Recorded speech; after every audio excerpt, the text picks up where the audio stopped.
ദൈവ തിരുനാമത്തിന് മഹത്വം ഉണ്ടായിരിക്കട്ടെ. ആത്മീയ തലത്തിൽ ഇന്ന് അനേകം പേർ നടക്കുന്നു. വളരെ സന്തോഷം. അനേക ശുശ്രൂഷകൾ ചെയ്യുന്നു. അനേക തലത്തിൽ അനേക ആത്മാക്കളെ നേടുന്നു. കണ്ടാലൊക്കെ നമുക്കറിയാം, വളരെ സന്തോഷം തോന്നും. വളരെ ഭവ്യത, വിധേയത്വം, ഗുരുക്കന്മാരുടെയൊക്കെ മുമ്പിൽ കണ്ടാൽ വളരെ വിധേയത്വം. അങ്ങനെയുള്ള ആളുകളെല്ലാം നമുക്ക് ഒരുപാട് കാണുവാനായിട്ട് കഴിയും. വർഷങ്ങളുടെ പാരമ്പര്യങ്ങളുണ്ടാവും. അവർക്ക് പറയാനുണ്ടാവും, ഞങ്ങൾ ഒരുപാട് വർഷങ്ങളായി ഞങ്ങൾ ധ്യാനം കൂടുന്നു, വർഷിപ്പ് നടത്തുന്നു, സ്പിരിച്വൽ, അങ്ങനെ പല തലത്തിലും പല ശുശ്രൂഷ മേഖലകളും ദൈവിക സന്നിധിയിൽ നടത്തുന്നു. വളരെ നല്ലത്, വളരെ വിധേയത്വം. കണ്ടാൽ ഒരു കുഞ്ഞാടിനെ പോലെ തന്നെ വളരെ ഭവ്യതയോടുകൂടി നടക്കുന്നവർ.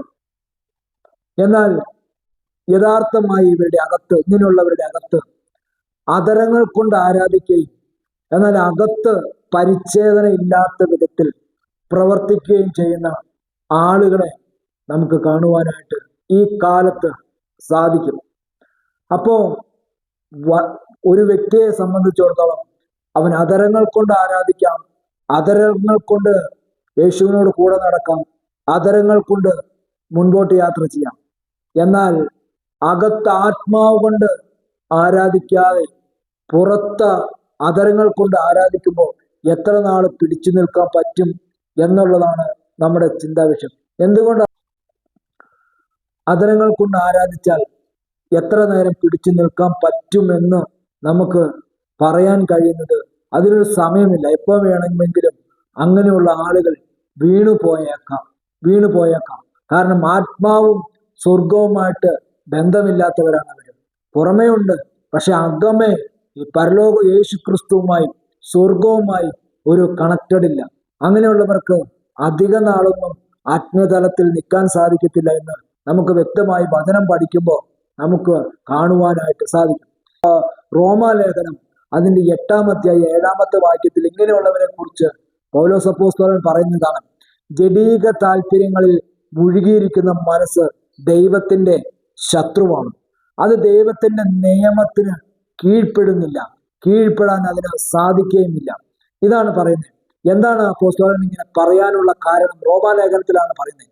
എന്ന് വെച്ചാൽ ജഡീക താല്പര്യങ്ങളിൽ മുഴുകിയിരിക്കുന്ന മനസ്സ്. എത്ര വചനം കേട്ടാലും, എത്ര ആരാധന നടത്തിയാലും, എത്ര സ്പിരിച്വലിൽ പോയാലും, ഞാൻ ഇത്ര വർഷമായി ഒരു ആത്മീയ തലത്തിൽ പ്രവർത്തിക്കുന്നു, നിൽക്കുന്നു എന്ന് പറയുന്നതിലല്ല കാരണം. അകത്തു പരിച്ഛേദന സംഭവിച്ചിട്ടില്ല എങ്കിൽ പുറം കൊണ്ട് നമുക്ക് അതരങ്ങൾ കൊണ്ട് എങ്ങനെ വേണമെങ്കിലും ആരാധിക്കാം, അതരങ്ങൾ കൊണ്ട് എങ്ങനെ വേണമെങ്കിലും കൈയടിക്കാം, അതരങ്ങൾ കൊണ്ട് എങ്ങനെ വേണമെങ്കിലും സ്തോത്രം പറയാം, അതരങ്ങൾ കൊണ്ട് എങ്ങനെ വേണമെങ്കിലും പാട്ടുപാടാം, വർഷിപ്പ് നടത്താം. പക്ഷേ അകത്ത് പരിച്ഛേദന നടത്തിയാൽ മാത്രമേ ആ വ്യക്തി യഥാർത്ഥമായി യേശുക്രിസ്തുവിനെ സ്നേഹിക്കുകയും യേശുക്രിസ്തു അവരെ അറിയുകയും ചെയ്യുന്നു എന്നുള്ളത് വ്യക്തമായി വചനത്തിലൂടെ നമുക്ക് മനസ്സിലാക്കാം. എന്താണ്?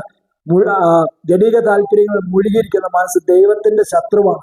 എന്ന് വെച്ചാൽ അവർ പുറത്തു വരുമ്പോൾ, അകത്തുള്ളപ്പോൾ ആത്മീയതയുടെ പുറത്തു വരുമ്പോൾ യഥാർത്ഥമായി ആത്മീയ തലത്തിലേക്ക് എങ്ങനെയാണോ കയറി വന്നത് അതേ സ്വഭാവം അകത്തു നിന്ന് പുറത്തേക്ക് വരികയും അപ്പോൾ അവരുടെ അകത്ത് യാതൊരു വിധത്തിലുള്ള വചനവോ സ്വർഗവോ യേശുക്രിസ്തുവുമായിട്ട് യാതൊരു ബന്ധവുമില്ല എന്ന് നമുക്ക് ഈ വചനത്തിലൂടെ നമുക്ക് മനസ്സിലാക്കുവാനായിട്ട് കഴിക്കും. ഇങ്ങനെയുള്ളവരുടെ പിന്നെ അത് ദൈവത്തിന്റെ നിയമത്തിന് കീഴ്പ്പെടാൻ അതിന് സാധിക്കും.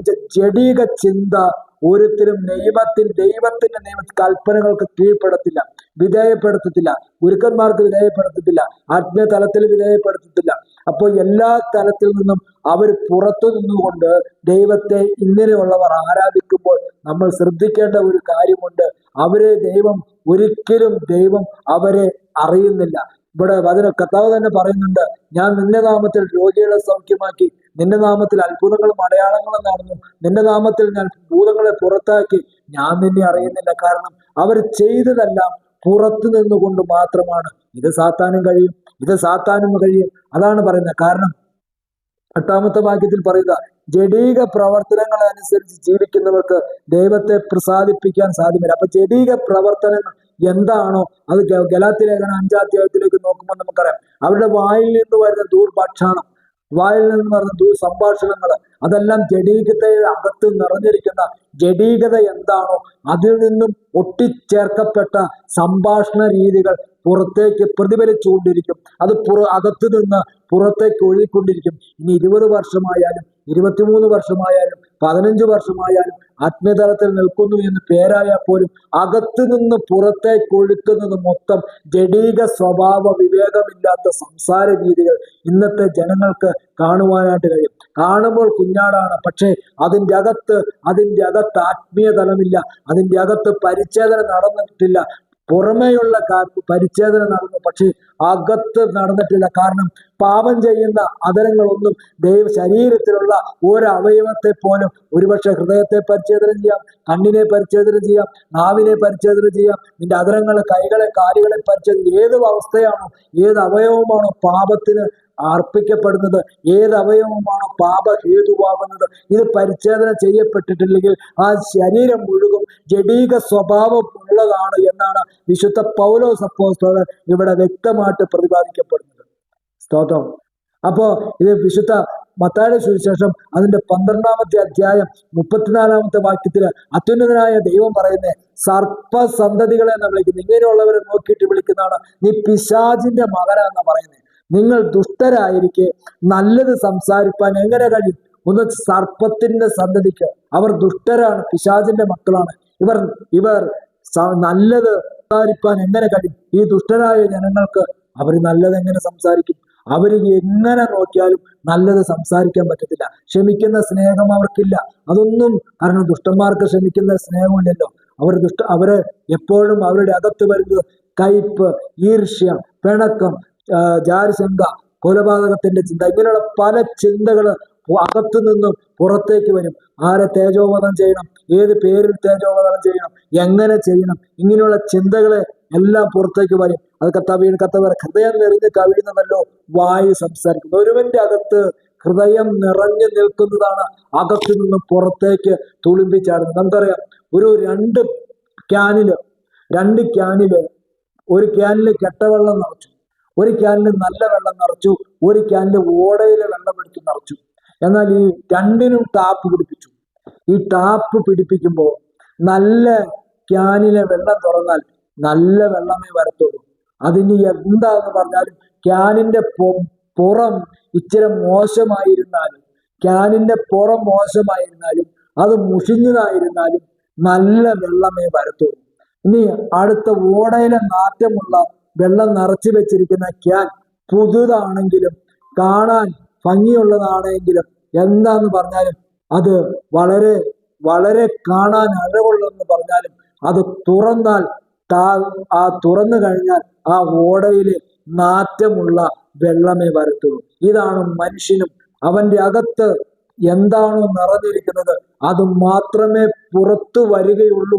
ഇവരെ നോക്കിയിട്ടാണ് അത്യുന്നതനായ ദൈവം വിളിച്ചു പറഞ്ഞത്, സർപ്പസന്തതികളെ, നിങ്ങൾ ദുഷ്ടരായിരിക്കെ എങ്ങനെ നിങ്ങൾക്ക് നല്ലത് സംസാരിക്കാൻ കഴിയും?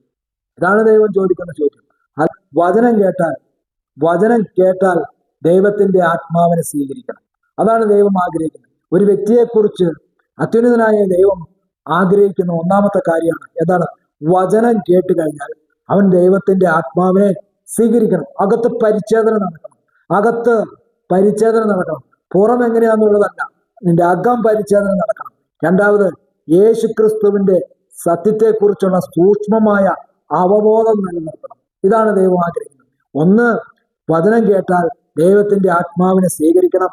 രണ്ട്, യേശുക്രിസ്തുവിന്റെ സത്യത്തെക്കുറിച്ചുള്ള സൂക്ഷ്മമായ അവബോധം ഒരു വ്യക്തി നിലനിർത്തിയാൽ മാത്രമേ അവന്റെ അകത്ത് പരിച്ഛേദനം ഉണ്ടാവത്തുള്ളൂ. അവന്റെ അകത്ത് നിറഞ്ഞ് കവിഞ്ഞിരിക്കുന്ന ദുഷ്ടതയെ, വ്യഭിചാരത്തെ, അതിനെയെല്ലാം എടുത്ത് പുറത്തു കളഞ്ഞ യഥാർത്ഥമായി ഒരു ദൈവ പൈതലാകണമെങ്കിൽ, അവന്റെ അകത്ത് യേശുക്രിസ്തുവിന്റെ സ്വഭാവം വരണമെങ്കിൽ, യേശുക്രിസ്തുവിന്റെ അതേ കൾച്ചർ വരണമെങ്കിൽ, ആ വ്യക്തിയും ദൈവവുമായി ഒന്നാകാനുള്ള സന്മനസ്സിന് കൊണ്ട് ഹൃദയത്തെ പരിച്ഛേദന ചെയ്ത് ദൈവത്തിന് സമർപ്പിക്കപ്പെട്ട വ്യക്തിയായാൽ മാത്രമേ അവൻ യഥാർത്ഥ ദൈവ പൈതലും ക്ഷമിക്കുന്ന സ്നേഹവും മറ്റുള്ളവരുടെ കുറവുകളെ കാണാതെ, മറ്റുള്ളവരുടെ കുറവുകളോ കുറ്റങ്ങളോ കാണാതെ, വലിയ കണ്ണ് കോലിലിരിക്കുമ്പോൾ ചെറിയ കരടിനെ നോക്കി പോകുന്നവർ അവരൊരിക്കലും അകത്ത് പരിച്ഛേദനം ചെയ്യാത്തവരാണ്. അവരൊരിക്കലും വചനം കേട്ടിട്ട് അവർ ദൈവത്തിന്റെ ആത്മാവിനെ സ്വീകരിക്കാത്തവരാണ്. അവർ യേശുക്രിസ്തുവിന്റെ സത്യത്തെക്കുറിച്ചുള്ള സൂക്ഷ്മമായ ബോധമോ അത് നിലനിർത്താൻ കഴിയാത്ത വ്യക്തികളാണ്. ഇന്നും ഈ കുറ്റങ്ങളും കുറവുകളും പറഞ്ഞ് സഭയുടെ അകത്ത് ഭിന്നിപ്പുണ്ടാക്കുന്നവർ അവരാണ്. വിശുദ്ധ ഗലാത്യ ലേഖനത്തിന് അതിന്റെ 5-ാമത്തെ അധ്യായം 16-ാമത്തെ വാക്യത്തിലേക്ക് നോക്കുമ്പോൾ, ആത്മാവിനെ അനുസരിച്ച് നടപ്പിൻ, എന്നാൽ നിങ്ങൾ ജഡത്തിന്റെ മോഹം നിവർത്തിക്കയില്ലെന്ന് വിശുദ്ധ പൗലോസ് അപ്പോസ്തലൻ പറയുന്നു. നിങ്ങൾ ആത്മാവിനെ അനുസരിച്ച് നടന്നാൽ ജഡത്തിന്റെ മോഹം നിവർത്തിക്കാൻ പറ്റത്തില്ല.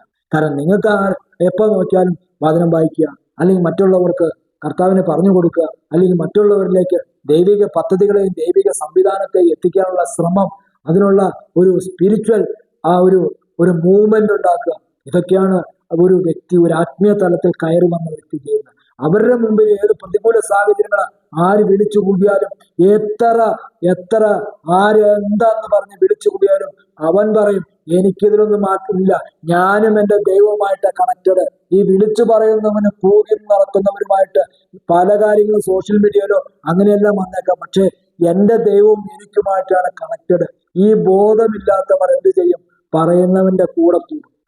റോമാലേഖനം 8-ാം അധ്യായം അതിന്റെ 14-ാമത്തെ വാക്യം പറയുന്നു, ദൈവാത്മാവ് നടത്തുന്നവർ ഏവരും ദൈവത്തിന്റെ മക്കളാണ്.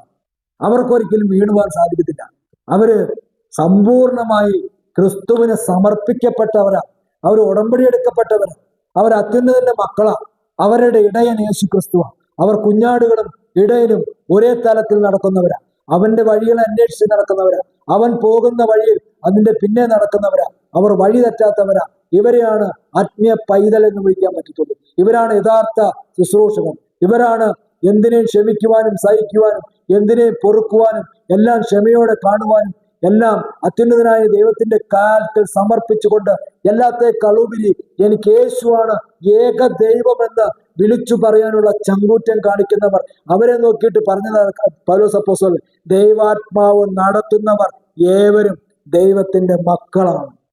സ്തോത്രം, ഹല്ലേലൂയ. എന്നെ കേൾക്കുന്ന പ്രിയ സഹോദരങ്ങളെ, ഈ ക്ലാസ് കേട്ട ഓരോരുത്തരെയും ദൈവം സമർത്ഥമായി അനുഗ്രഹിക്കട്ടെ.